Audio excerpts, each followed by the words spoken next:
Hi students, welcome back to my channel MD happy Radhe Radheya.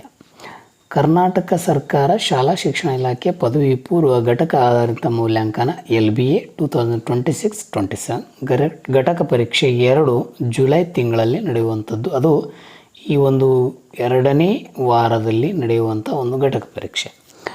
ದ್ವಿತೀಯ PUC Kannada ಭಾಷೆಗೆ ತಕ್ಕಂಪಟ್ಟಂತೆ 2026 ಮತ್ತು 27ನೇ ಸಾಲಿನ ಘಟಕ ಆಧಾರಿತ ಮೂಲ್ಯಾಂಕನದಲ್ಲಿ ಈ ಒಂದು ಘಟಕಗಳನ್ನು ಯಾವ ತಿಂಗಳಲ್ಲಿ ತೆಗೆದುಕೊಳ್ಳಬೇಕಂತೇಳಿ ಆಲ್ರೆಡಿ ಮಂಡಳಿಯವರು ಒಂದು ಲಿಸ್ಟನ್ನು ಬಿಟ್ಟಿದ್ದಾರೆ. ಆ ಲಿಸ್ಟ್ ಪ್ರಕಾರ ಯಾವ ಪಾಠದ ಮೇಲೆ ಯಾವ ತಿಂಗಳಲ್ಲಿ ನಡಿಬೇಕು ಅಂಥೇಳಿ ಕೊಟ್ಟಿದ್ದಾರೆ. ಮೊದಲೇನು ಮಾಡಿದರು, ಘಟಕ ಪರೀಕ್ಷೆ 1 ಮಂಡಳಿಯವರೇ ಬಿಟ್ಟಿದ್ದರು.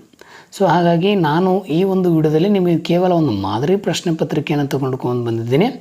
ಅದು ಯಾವ ಘಟಕಗಳನ್ನು ಒಳಗೊಂಡಿದೆ ಅಂತಂದರೆ, ಒಂದು ವಚನಗಳು, ಇನ್ನೂ ಹುಟ್ಟದೇ ಇರಲಿ ನಾರಿಯನ್ನೋಳು ಮತ್ತು ಕೃಷ್ಣೇಗೌಡರ ಆನೆಯ ಒಂದು ಸ್ವಲ್ಪ ಭಾಗವನ್ನು ಈ ಒಂದು ಘಟಕ ಪರೀಕ್ಷೆಯಲ್ಲಿ ಬರ್ತದೆ. ಸೊ ಆತ್ಮೀಯ ವಿದ್ಯಾರ್ಥಿಗಳೇ, ನಿಮಗೆ ಇದು 2ನೇ ದ್ವಿತೀಯ PUCಯ ಒಂದು ಘಟಕ ಪರೀಕ್ಷೆ 2 ತೆಗೆದುಕೊಂಡು ಬಂದಿದ್ದೀನಿ. ಸೊ ಪರೀಕ್ಷೆ ದೃಷ್ಟಿಯಿಂದ ನಿಮಗೂ ಒಂದು ಒಳ್ಳೆಯ ಒಂದು ಕ್ವಶನ್ ಪೇಪರ್ ಆಗ್ಬೋದು ಅಂಥೇಳಿ ಈ ಒಂದು ಮಾಡಲ್ ಕ್ವಶನ್ ಪೇಪರ್ ಬಂದೀನಿ. ಮಾಡಲ್ ಕ್ವಶನ್ ಪೇಪರ್ ವಿಡಿಯೋವನ್ನು ಕೊನೆ ತನಕ ನೋಡಿ. ಈ ಎಲ್ಲ ಪ್ರಶ್ನೆಗಳು ನಿಮ್ಮ LBಗೆ ಆಧಾರವಾಗಿ ಇಟ್ಕೊಂಡು ಬಂದಿರುವಂಥದ್ದು ಮತ್ತು ಆ್ಯನ್ಯುವಲ್ ಎಕ್ಸಾಮಿಗೂ ಸಹ ಬರುವಂಥ ಸಾಧ್ಯತೆಗಳನ್ನ ಇರ್ತವೆ. ಸೊ ಹಾಗೆ ನಮ್ಮದೊಂದು ಸಣ್ಣ ರಿಕ್ವೆಸ್ಟ್ ಏನಪ್ಪ ಅಂತಂದರೆ, ನಮ್ಮ ಚಾನಲ್ ಇನ್ನೂ ಯಾರು ಸಬ್ಸ್ಕ್ರೈಬ್ ಆಗಿಲ್ಲ, ದಯವಿಟ್ಟು ನಮ್ಮ ಚಾನಲ್ ಸಬ್ಸ್ಕ್ರೈಬ್ ಮಾಡ್ಕೊಳ್ಳಿ ಅಂತ ಹೇಳ್ತೀನಿ.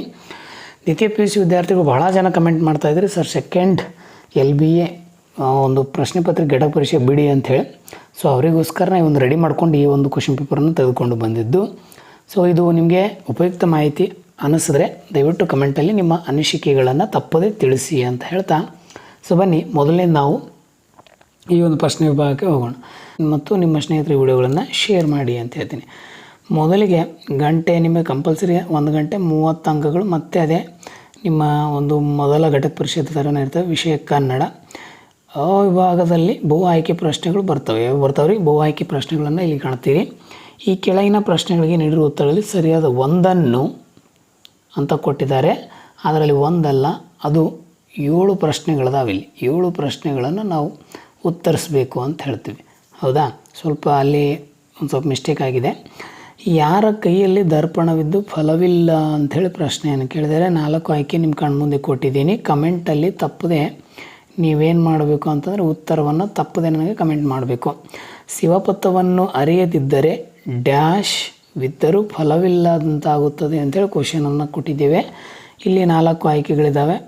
ಯಾವುದು ಅಂಥೇಳಿ ಮತ್ತೆ ಅದೇ ನೀವು ಹೇಳಿದಂತೆ ನಾನು ಕಮೆಂಟಲ್ಲಿ ತಪ್ಪದೆ ನಿಮ್ಮ ಕಮೆಂಟ್ಗಳನ್ನು ಮಾಡ್ತಾ ಹೋಗಿ. ಸೊ ಪ್ರಶ್ನೆ ಪತ್ರಿಕೆ ಎಷ್ಟಾದರೆ ಒಂದು ಲೈಕ್ ಕೊಡಿ. ಯಾವುದರಿಂದ ಪರಿಮಳವನ್ನು ಅರಿಯಬಹುದು ಅಂಥೇಳಿ ಕ್ವಶನನ್ನು ಕೇಳಿದರೆ ಗುರು, ಆ ವ್ಯಕ್ತಿತ್ವ, ಪುಷ್ಪ, ಲಿಂಗ ಅಂಥೇಳಿ ಆಯ್ಕೆಯನ್ನು ಕೊಟ್ಟಿದ್ದೇವೆ. ಗುರು ಹೇಗೆ ವರ್ತಿಸಬಾರದು ಅಂಥೇಳಿ ಪ್ರಶ್ನೆ ಇದೆ. ಇಲ್ಲಿ ಲಘುವಾಗಿ ಆ ಸಭ್ಯತೆಯಿಂದ, ಈ ಪ್ರೀತಿಯಿಂದ, ಈ ಶ್ರೇಷ್ಠತನದಿಂದ ಅಂಥೇಳಿದೆ. ಅಣ್ಣನಾಜ್ಞೆಯಲ್ಲಿ ಭ್ರಮಿತನಾದವನು ಯಾರು ಅಂಥೇಳಿ ಪ್ರಶ್ನೆ ಇಲ್ಲಿ ಕೇಳಿದ್ದಾರೆ. ಈ ಅರ್ಜುನ, ಆ ಭೀಮ, ಈ ನಕುಲ, ಈ ಸಹದೇವ ಅಂಥೇಳಿ. ಇನ್ನು ದುರ್ಗಪ್ಪನ ಪ್ರಕಾರ ತರ್ಲೆ ಡಿಪಾರ್ಟ್ಮೆಂಟ್ ಯಾವುದು ಅಂಥೇಳಿ ನೀವು ಇಲ್ಲಿ ಗೆಸ್ ಮಾಡಬೇಕು. ಟೆಲಿಫೋನ್, ಆ ಕರೆಂಟ್, ಈ ಫಾರೆಸ್ಟ್, ಈ PWD ಅಂಥೇಳಿ. ತಪ್ಪದೇ ನನಗೆ ಕಮೆಂಟನ್ನು ಮಾಡ್ತಾ ಹೋಗಿ. ನೀವು ಕಮೆಂಟ್ ಮಾಡೋದ್ರಿಂದ ಗೊತ್ತಾಗ್ತದೆ ಎಷ್ಟೆಲ್ಲ ವಿದ್ಯಾರ್ಥಿಗಳು ಈ ಒಂದು ಪ್ರಶ್ನೆ ಪತ್ರಿಕೆಯನ್ನು ಗಮನಿಸ್ತಾ ಇದ್ದೀರಿ ಸೀರಿಯಸ್ ಆಗಿ ಅಂತೇಳಿ. ಇನ್ನು ಬಹು ಆಯ್ಕೆಯಲ್ಲಿ 7ನೇ ಪ್ರಶ್ನೆ, ಕೃಷ್ಣೇಗೌಡರ ಆನೆ ಮೊದಲು ಯಾವ ಮಠದಲ್ಲಿತ್ತು ಅಂತೇಳಿ ಕ್ವಶನನ್ನು ಕೇಳಿದ್ದಾರೆ. ಸೌದೆ ಮಠನ, ಗೂಳೂರು ಮಠನ, ಗೌರಿ ಮಠನ, ತೋಟದ ಮಠ ಅಂಥೇಳಿ 4 ಆಯ್ಕೆಗಳಲ್ಲಿ ಯಾವುದು ಸರಿಯಾದ ಉತ್ತರ ಅಂಥೇಳಿ ನೀವು ಕಮೆಂಟಲ್ಲಿ ತಿಳಿಸಿ. ಇನ್ನು ಬಿಟ್ಟ ಸ್ಥಳದಲ್ಲಿ ಆವರಣದಲ್ಲಿ ಕೊಟ್ಟಿರುವಂಥ ಉತ್ತರಗಳಲ್ಲಿ ಸೂಕ್ತವಾದನ್ನು ಆರಿಸಿ ಬರೆಯಿರಿ ಅಂತ ಪ್ರಶ್ನೆ ಕೇಳಿದ್ದಾರೆ. 3 ಅಂಕ ಇಲ್ಲಿ ನಿಗದಿ ಮಾಡಿದ್ದಾರೆ. ಇಲ್ಲಿ ಬಕೆಟಲ್ಲಿ ವೇಲಾಯುಧ ಇದೆ, ದ್ರೌಪದಿ ಇದೆ, ಮಂಗಳಲಿಂಗವನ್ನು ಧರಿಸಿದವ ಅಂಥೇಳಿ 3 ಆಯ್ಕೆನ ಇಲ್ಲಿ ಕೊಟ್ಟಿದ್ದಾರೆ. ಒಂದನೇದು 8ನೇ ಪ್ರಶ್ನೆ, ಡ್ಯಾಶ್ ಅನ್ಯ ಲಿಂಗವನ್ನು ನೆನೆಯುವುದಿಲ್ಲ ಅಂಥೇಳಿ ಆಲ್ರೆಡಿ ಪ್ರಶ್ನೆ ಕೇಳಿದ್ದಾರೆ. ಇನ್ನು ಗಂಡರು ನೀವು ಭಂಡರು ಎಂದು ಹೇಳಿದವರು ಯಾರು ಅಂಥೇಳಿ ಒಂದು ಕ್ವಶನ್ ಇಲ್ಲಿದೆ. ಆನೆಯ ಮಾವುತನ ಹೆಸರೇನು ಅಂಥೇಳಿ ಇಲ್ಲಿ ಕ್ವಶನ್ಗಳಿದ್ದಾವೆ, ಬಹಳ ಇಂಪಾರ್ಟೆಂಟು. ಸೊ ಕಮೆಂಟಲ್ಲಿ ಉತ್ತರಗಳನ್ನು ಮಾಡಿ ಅಂತ ಹೇಳ್ತೀನಿ. ಇನ್ನು ಆ ವಿಭಾಗಕ್ಕೆ ಬರ್ತೀನಿ ನಾನು. ಇಲ್ಲಿ 2 ಅಂಕ ಇಲ್ಲಿದೆ ನಿಮಗೆ. ಒಟ್ಟು 1 ಪ್ರಶ್ನೆಯನ್ನು ಉತ್ತರಿಸಬೇಕು. ಯಾವುದಾದ್ರೂ ಒಂದು ಪ್ರಶ್ನೆಗೆ 2-3 ವಾಕ್ಯದಲ್ಲಿ ಉತ್ತರಿಸಿ ಅಂತ ಕೊಟ್ಟಿದ್ದಾರೆ. ಶಿವಪಥವನ್ನು ಅರಿಯದವನನ್ನು ಹೇಗೆ ವಿಳಂಬಿಸಲಾಗಿದೆ ಅಂಥೇಳಿ ಇಲ್ಲಿ ಪ್ರಶ್ನೆಯನ್ನು ಕೇಳಿದೆ. ಗುರುವಿನ ಲಕ್ಷಣಗಳೇನು ಅಂಥೇಳಿ ಕ್ವಶನನ್ನು ಕೇಳಿದ್ದಾರೆ. ಬಹಳ ಸರಿ ಬಂದಿರುವಂಥದ್ದು. ಯಾವುದಾದ್ರೂ ಒಂದು ಪ್ರಶ್ನೆಗೆ, ಇಲ್ಲಿ ಪ್ರಶ್ನೆ ಗಳಿಗೆ ಆಗಿದೆ, 2-3 ವಾಕ್ಯದಲ್ಲಿ ಉತ್ತರಿಸಿ ಅಂತ ಕೊಟ್ಟಿದ್ದಾರೆ, 2 ಅಂಕ. ಇಲ್ಲಿ ಪದ್ಯ ಮತ್ತು ಗದ್ಯ, ನಾಟಕ ಈ ರೀತಿಯಾಗಿ ನಿಮ್ಮ ಪ್ರಶ್ನೆಗಳಲ್ಲಿ ತೆಗೆದುಕೊಂಡು ಬಂದಿದ್ದೀನಿ ನಾನು. ನೋಡಿ, ತಾನು ಘೋರತರ ವಿಷ ಕುಡಿಯುವುದಾಗಿ ದ್ರೌಪದಿ ಏಕೆ ಹೇಳ್ತಾಳೆ ಅಂತೇಳಿ ಕ್ವಶನ್ ಭಾಳ ಇಂಪಾರ್ಟೆಂಟು. ಗಂಡರೈವರು 3 ಲೋಕದ ಗಂಡರಾರು ಅಂಥೇಳಿ ದ್ರೌಪದಿ ಹೇಳುವಂಥ ಮಾತಿದು, ಅದನ್ನು ವಿವರಿಸಿ ಅಂತ ಕೊಟ್ಟಿದ್ದಾರೆ. ಈ ನಾಟಕದಲ್ಲಿ ಯಾವುದಾದ್ರೂ ಒಂದು ಪ್ರಶ್ನೆಗೆ ಅಂತ ಕೊಟ್ಟಿದ್ದಾರೆ. ನಮ್ಮ ಕಡೆ ಕೆಮ್ಮುವುದು ಕಾಲಿಂಗ್ ಬೆಲ್ ಇದ್ದ ಹಾಗೆ ಎಂದು ನಿರೂಪಕರು ಹೇಳುವುದೇಕೆ ಅಂತೇಳಿ ಕ್ವಶನನ್ನು ಕೇಳುವುದು. ಇನ್ನು ದುರ್ಗಪ್ಪ ಏಕೆ ಬಂದಿರಬಹುದು ಎಂದು ನಿರೂಪಕರು ಯೋಚಿಸಿದರು.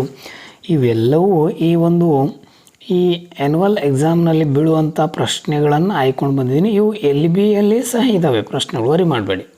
ಅದರ ಅನುಗುಣವಾಗಿ ಈ 3 ಅಧ್ಯಾಯದ ಮೇಲೆ ಬಂದಿರುವಂಥ ಪ್ರಶ್ನೆಗಳು ಅಂತ ಹೇಳ್ತೀನಿ. ಇನ್ನು ಈ ವಿಭಾಗ ಕರ್ಕೊಂಡು ಹೋಗ್ತೀನಿ.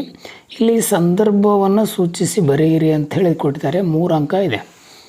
ಇಲ್ಲಿ ಏನು ಮಾಡಿದ್ದೀವಿ ಅಂತಂದರೆ, ಅದೇ ಪದ್ಯ ಮತ್ತು ಗದ್ಯ ಈ ರೀತಿ ನಾಟಕಗಳಿಗೆ ಸಂಬಂಧಪಟ್ಟಂತೆ ಕ್ವಶನ್ ಕೇಳಲಾಗಿದೆ. ದರೆ ಹತ್ತಿ ಉರಿದರೆ ನಿಲ್ಲಲು ಬಾರದು ಅಂಥೇಳಿ ಒಂದು ಸಂದರ್ಭ ಸೂಚಿಸಿ ವಚನಗಳ ಮೇಲೆ ಕೇಳಿರುವಂಥದ್ದು.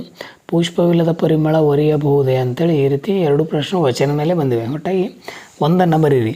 ಇಲ್ಲಿ ಯಾವುದಾದ್ರೂ ಒಂದು ಪ್ರಶ್ನೆ ಮತ್ತು ಸಂದರ್ಭ ಸೂಚಿಸಿ ಬರಿ ಅಂತ ಕೊಟ್ಟಿದ್ದಾರೆ. ಇನ್ನು ಹುಟ್ಟಿದೇ ಇರಲಿ ನಾರಿಯವರನ್ನೊಳ್ಳು ಅಂಥೇಳಿ ಒಂದು ಕ್ವಶನನ್ನು ಪಾಠದ ಆಧಾರ ಮೇಲೆ ಕೇಳಿರುವಂಥದ್ದು, ಭಾಳ ಇಂಪಾರ್ಟೆಂಟು. ಆನೆ ಸಾಕುವುದು ಎಂದರೆ ಎಲೆಕ್ಷನ್ ನಿಂತ ಹಾಗೆ ಅಂಥೇಳಿ ಈ ನಾಟಕಕ್ಕೆ ಸಂಬಂಧಪಟ್ಟಂಥ ಒಂದು ಸಂದರ್ಭ ಇಲ್ಲೇ ಇದೆ. ಇನ್ನು ಈ ವಿಭಾಗ ಕರ್ಕೊಂಡು ಹೋಗ್ತೀನಿ. ನಿಮಗಿಲ್ಲಿ ಯಾವುದಾದ್ರೂ ಒಂದು ಪ್ರಶ್ನೆಗೆ 5-6 ವಾಕ್ಯದಲ್ಲಿ ಉತ್ತರಿಸಿ ಅಂತ ಪ್ರಶ್ನೆಯನ್ನು ಭಾಳ ಸರಿ ಕೇಳಿದ್ದಾನೆ.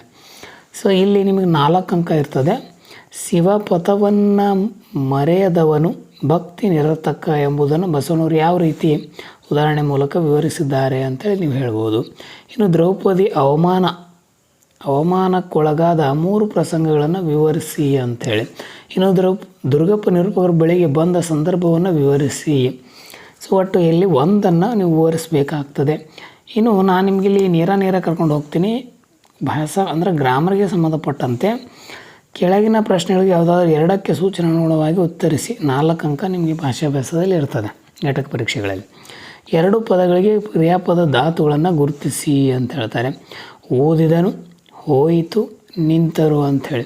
ಇನ್ನು 2 ಪದಗಳ ಕಾಲ ಸೂಚಕವನ್ನು ಸೂಚಿಸಿರಿ. ಹೋದವು, ಹೋಗುತ್ತಾನೆ, ಬರುವನು ಅಂಥೇಳಿ 3 ಕೊಟ್ಟಿದ್ದೇವೆ. 3ರಲ್ಲಿ 2. ಇನ್ನು ಯಾವುದಾದರೂ 2 ನಿಷೇಧಾರ್ಥಕ ರೂಪಗಳನ್ನು ಬರೆಯಿರಿ ಅಂತ ಕ್ವಶನ್ ಕೇಳಿದ್ದಾರೆ. ನೋಡಿದಳು, ಹಾಡುವನು, ಹೋಗುವಿರಿ ಅಂಥೇಳಿ. ಸೊ ಆತ್ಮೀಯ ದ್ವಿತೀಯ PUC ವಿದ್ಯಾರ್ಥಿಗಳೇ, ಈ ಒಂದು LBA ಘಟಕ ಪರೀಕ್ಷೆ 2 ತರುವಂಥ ಉದ್ದೇಶ ಆಲ್ರೆಡಿ ಮಂಡಳಿ ಹೇಳೇ ಬಿಟ್ಟಿದೆ. ಯಾವ ಘಟಕಗಳ ಮೇಲೆ ನೀವು ಪ್ರಾಧ್ಯಾಪಕರಾದವರು ಘಟಕ ಪರೀಕ್ಷೆಯನ್ನು ತಗೋಬೇಕು ಅಂಥೇಳಿ. ಇನ್ನು 2ನೇ ವಾರದಲ್ಲೇ, ಇನ್ನು ಕೊನೆಯ ವಾರದಲ್ಲಿ ಇನ್ನೊಂದು ಪ್ರಶ್ನೆ ಪತ್ರಿಕೆ ಬರ್ತದೆ ನಿಮಗೆ ಇದೇ ತಿಂಗಳಲ್ಲಿ. ಸೊ ಹಾಗಾಗಿ ವಿಡಿಯೋ ಹೇಗೆ ಅನ್ನಿಸ್ತು ಅಂತೇಳಿ ಕಮೆಂಟ್ ಮೂಲಕ ಎಲ್ಲರೂ ತಿಳಿಸಿ. ವಿಡಿಯೋ ಉಪಯುಕ್ತ ಆದರೆ ನಿಮ್ಮ ಸ್ನೇಹಿತರುಗಳಿಗೆ ಶೇರ್ ಮಾಡಿ ಅಂತ ಹೇಳ್ತಾ ಈ ವಿಡಿಯೋನ ಇಲ್ಲಿಯೇ ಕೊನೆಗೊಳಿಸ್ತೀನಿ. ಎಲ್ಲರಿಗೂ ಧನ್ಯವಾದಗಳು. ರಾಧೆ ರಾಧೇಯ.